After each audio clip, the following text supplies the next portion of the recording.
زبستان شد خزان یک گلی ارغوان، دلها ز هجری و به غمها شد فغان، دلها ز هجری و به غمها شد فغان. به فرمایش مولوی صاحب خان محمد خادم و مولوی صاحب خدابخش عزیزی، به شاعر برادر محترم انقلابی و حماسی شاعر عبدالصبور شمس هروی با صدای مظفر جان شهرکی، ریکاردینگ طوفان اسلامی استودیو. مولوی عبدالله شهید شد نور چشم، به طلحه بود لقب دست گل چمن، به طلحه بود لقب دست گل چمن. زبستان شد خزان یک گلی ارغوان،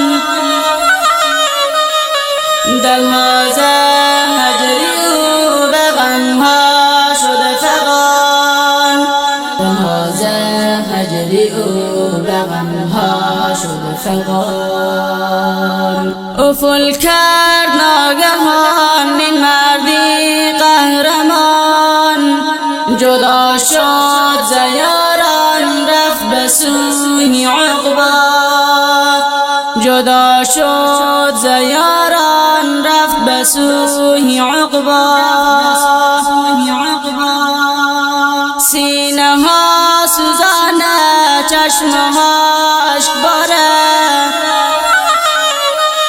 ز هجرت شهید دلی ما کبابه، ز هجرت شهید دلی ما کبابه.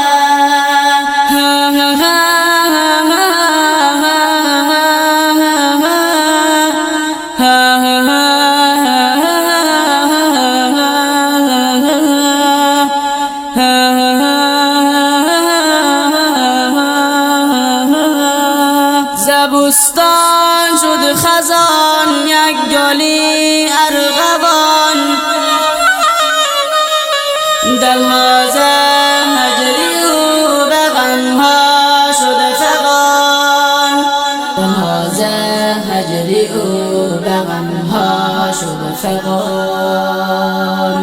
دلیل مردی شجاع بود خادم به قرآن، به سنگر روز و شب در ایام جهاد، به سنگر روز و شب در ایام جهاد. هر صبح و شام نالان جمله یار و دوستان، مینالند ز هجرت جملگی فرزندان، مینالند ز هجرت جملگی فرزندان.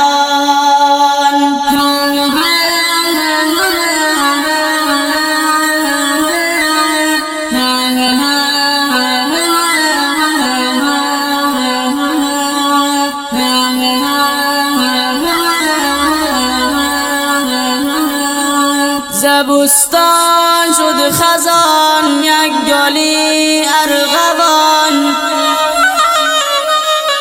دلها ز هجری و به غمها شد فغان، دلها ز هجری و به غمها شد فغان. از غراتی بستان غراب کرد عزیزان، ولسوال شهر بی تو با غم فغان، ولسوال شهر بی تو با غم فغان، بی تو با غم فغان.